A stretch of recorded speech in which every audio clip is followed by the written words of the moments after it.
Hello everyone, I'm Becky Goldsmith with Piece of Cake, and I want to talk to you now about how to number an applique pattern.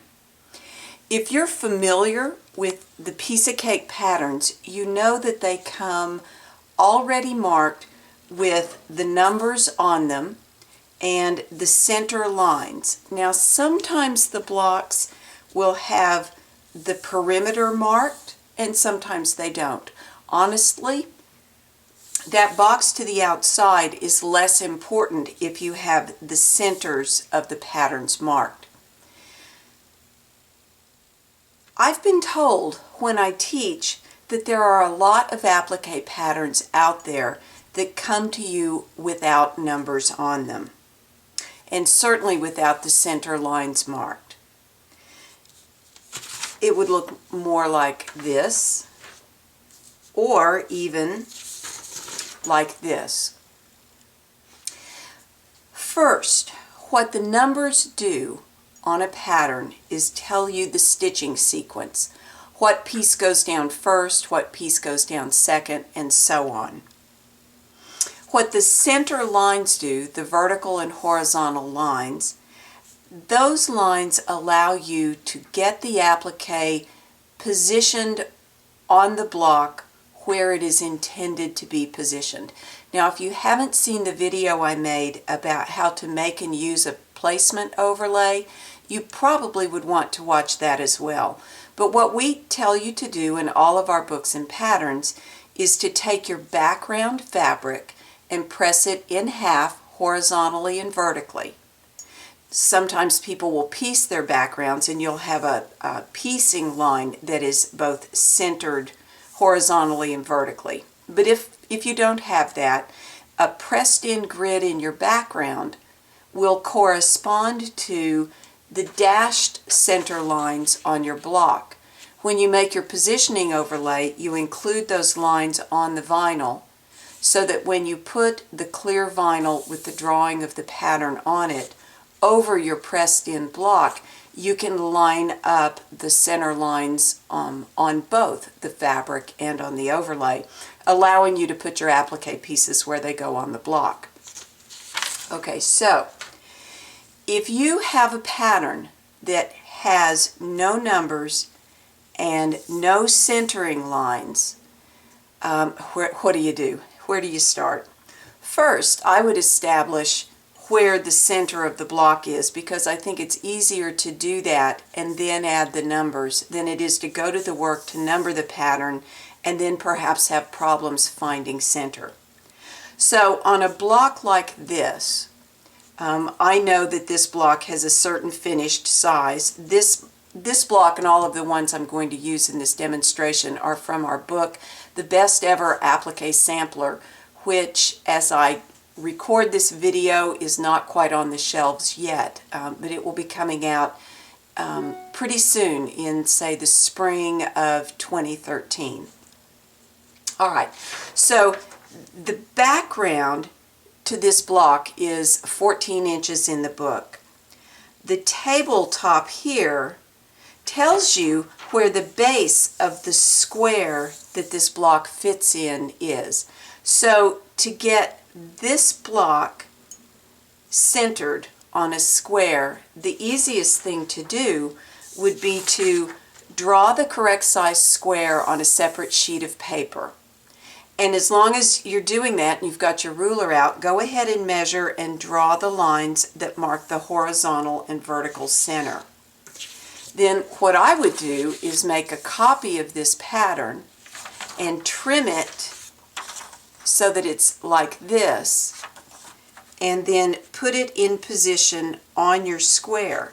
Now you're going to cover up most of those horizontal and vertical center lines, but you'll have enough information there that if you tape this in place centered on the block, you can here lift up and find the bottom of this line. Get my pen going, the bottom of that line, and you could use your ruler and trace over the pattern pieces that you've put on the block. That's probably the easiest way to center a piece like this. Now, once you've got the block without the numbers on it, drawn with, say, the square around it and the center lines marked, then you get to start numbering. Now, as I said, the numbers indicate the stitching sequence. It's easy to forget that this shape in this block is also an applique shape, and it would be the very first piece to go down. So I would call that number 1. Now, look at the pattern closely and see what is the thing that is most underneath. And sometimes there's more than one thing that's most underneath. When I number a block, I do my best to keep you moving around the block. I try not to clump large groups of applique in one spot and then move to another and clump a bunch of applique in another. If you have your applique, too much applique in one area or another, it can cause the background to draw up, which makes it more difficult for the block to lie flat and for you to be able to keep all the applique in position where it should be on the block. So here, this leaf, here's number 1, this leaf would be number 2. Now you'll notice that this leaf, the edge of it is here and it goes underneath the vase there. It's also here. Now some people might call this 2 separate pieces. I would not. I would call this whole leaf number 2, and I would make the template so that it carried smoothly, so that those lines were smooth from one part to another. That's how I would do it. So actually, now that I look at it, and this happens sometimes, if you look close, you'll notice that this leaf, this side of this leaf actually falls underneath number 2. So really, that should be number 2, which means this would be number 3. Now I'm doing this with a Sharpie. You know, it's not a bad idea, especially if you're relatively new at this, to do this sort of numbering with a pencil, because you're likely to find things that you will have numbered incorrectly. All right, so if that's 2 and that's 3, I would probably do the stems next, and I might call this one 4 and this one 5. Now the leaves really touch these stems. This leaf falls underneath the vase. It could be 6, but not this leaf. This leaf falls over the vase, but it's underneath this flower. And there are other things that are underneath this flower, and if you look at this, you'll notice that the bottom of these fringy petals at the bottom of this flower, right there, that falls underneath the daisy. Well, that starts telling you where you've got to go. So if this is 6, that might be 7, 8, 9, 10, 11, 12. Now I could just as easily have not made this leaf number 6, and I may not have on the pattern. The thing about numbering your pieces is you might not do it the same way 2 times in a row, certainly not 3 times in a row. And there's nothing wrong with that either, as long as you get everything in position on the block so that it layers correctly. So here, if I have finished this and call that number 12, well, I'm going to have to move to the daisy next. And I would be tempted to either call this 13, because this petal falls underneath this petal on top of that. I might call this 13. And because I don't want to clump the applique too much together all at the same time, I might call this 14, and then 15, and then 16, because you'll notice that these petals overlap each other in a clockwise rotation the way I've drawn them. So that's 16, we'll call that 17. If this is 18, there's 19, call that 20. Now we can move to this. This whole outer flower can't be 21 because the leaf is underneath it. So here I would call this 21, that 22. And then these little pieces would each be a separate number. and I would number them individually. 22, so it'd be 23, 24, 25, 26, 27, 28. There's 29 and 30. Now, you could call these little circles each a different number, but you don't have to, because I know, because I drew this, that those circles are all the same size. So by labeling this 30, you only have to make one template for number 30, and the implication is that each one of these is sewn in that same section when you're sewing the circles down. Now, would that be the way it is? No. Do you see what I missed? I missed the vase. Because the vase would need to go down before the leaf, which goes down below the flower. So this would be 21, this would be 22, that would be 23, and so on. See, I wasn't kidding that you'll find yourself making mistakes. It happens to me all the time. Okay, so that's this kind of block, you know, a one-directional vase of flowers. What if you have something like this wreath block?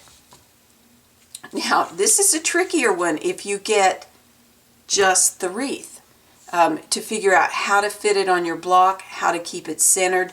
And certainly if this was a block that was going to be repeated many times in a quilt, let's say you were going to do this 4 or 9 times in a quilt, you'd want to be careful to get these flowers lined up in the same place in the block in each block, unless you want it to be very scrappy and have the flowers be in different locations in each of the wreaths. And that might not look so good. You'd almost want to mock it up on the wall to know for sure if that was going to work at all. So how do you start with something like this? Well, before I started the camera, what I did was take this piece of paper and fold it in half in one way, and I held it up to the light so that I could see this widest part of the petal, which is nearly centered. I matched it up on the other side with the flower, and then I would crease this whole thing and then double check it to make sure that that was lined up. And then you can take your paper, let me move this aside and come in here a little closer. Then you can take this paper and fold it in half, making sure that the widest part here of that flower matches up, and I would crease that.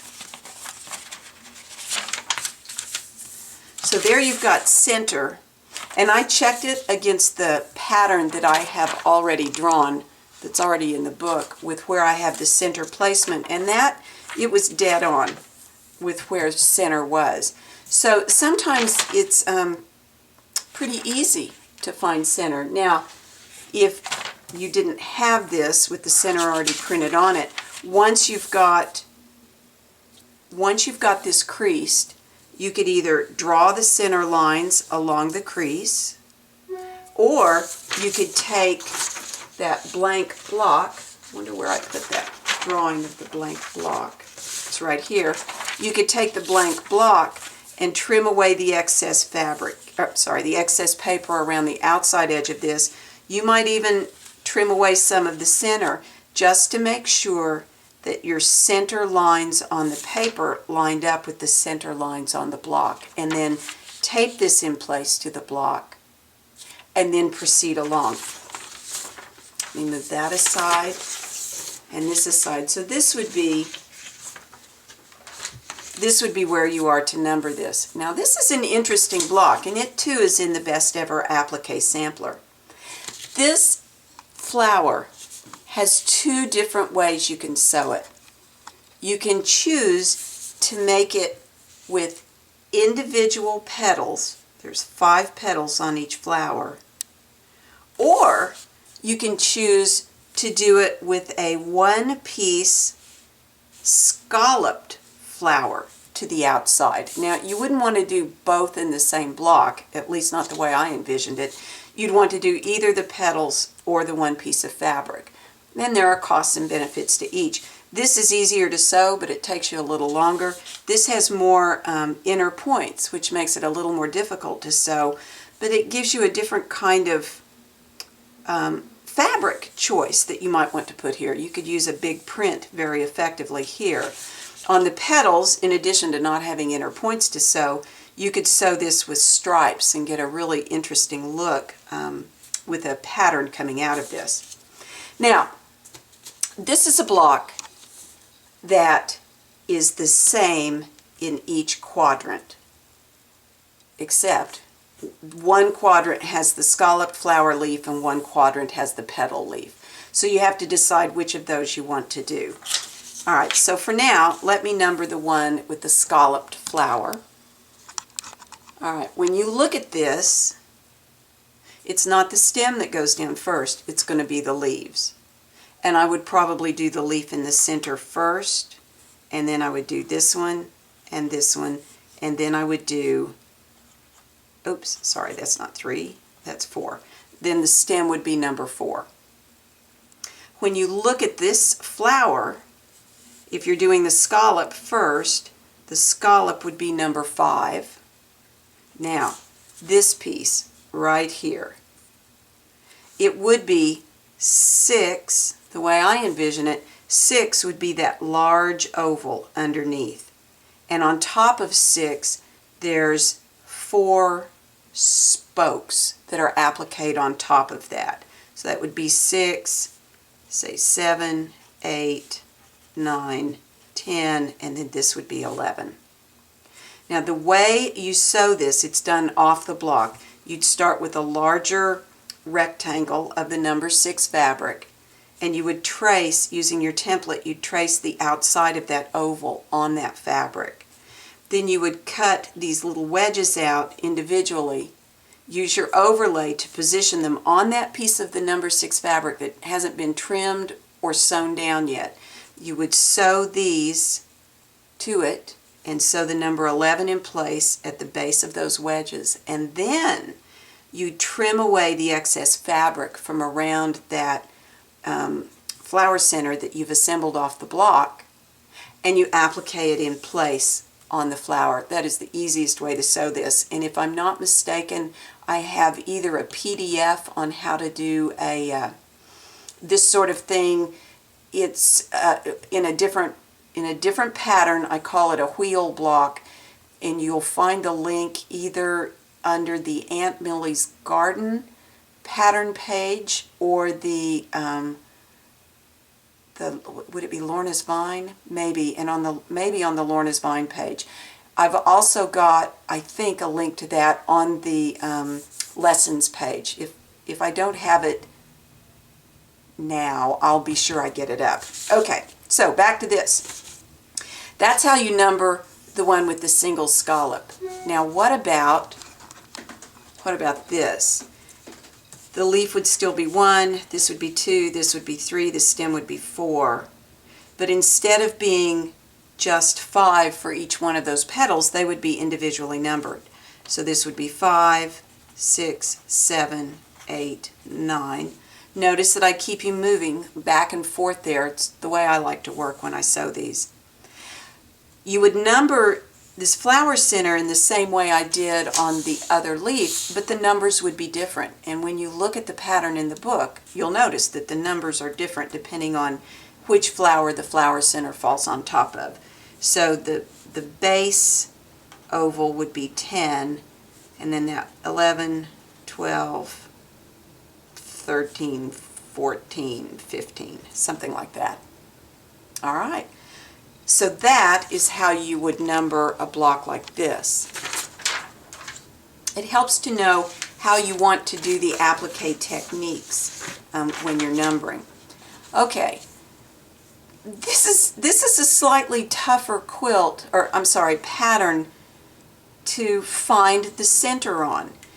This particular one is a little easier because you can fold your paper or use your ruler and connect the points on the star. So if you go from point through the center to point and up and down, and the same way the other way, you'll find your horizontal and vertical center. That's pretty easy. But what if this was a circle and not a star? Then what would you do? How would you keep this straight? And it's important on a block like this to make sure that these diagonals are on the true diagonal of the block. If they're off, or if one is weird, it's not going to look balanced in your quilt. In this case, it might be as easy to find the diagonal centers, and for that you'd need to split those stems in one direction. Fold your paper and do that. Maybe double check the other side. I'm not dead on to center there. I'd have to look again. And then you could fold it diagonally this way and get, let me pull this up so you can see it, and get that center. And then give it a little bit of a look-see on front. You could even, forget the folding it. You could take your ruler and make a line that's centered through that stem, and then turn it. You'd have the first line to line your ruler up with to draw the other diagonal line. Once you have two diagonal lines, you can use the 45-degree lines on your rulers to draw the horizontal and vertical centers of the block. And that's, it's a little harder than if the pattern maker had done it for you, but it's certainly possible for you to find center even on a pattern like this. Now, once you get that drawn and on the block, and here's my block that's already marked, then you number it again. Now, it also helps to know how the applique is intended to go down. This is from Stars in the Garden, and when I made this quilt, I reverse appliqued these center veins on the leaf. And this leaf has to go down before anything. And if I'm not mistaken, that center vein is marked 1 and the leaf is marked 2. So it's not 1, 2, 3. The way that's done is, again, off the block, you trace the larger template onto a piece of fabric, and you also trace the center line. You put the fabric you want for number 1 underneath that leaf fabric, and again, don't cut it too small. It's too hard to sew. You want a good sized piece, 2 pieces of fabric to be working with. Then you cut through the center of the top leaf fabric and turn the seam allowance under, first on one side, then on the other, and stitch it down, revealing the fabric below. Then you complete your drawing of the leaf at the point, and you cut the whole thing out once it's already sewn together, and you sew it to your block. So if that's the way you were constructing it, the center vein would be 1, this leaf would be 2, this vein would be 3, this leaf would be 4, and then you look at the flower up here. This piece, that petal is underneath all the rest. This petal is on top of it, but again underneath those above it. Number 7 is beneath number 8, which is beneath number 9.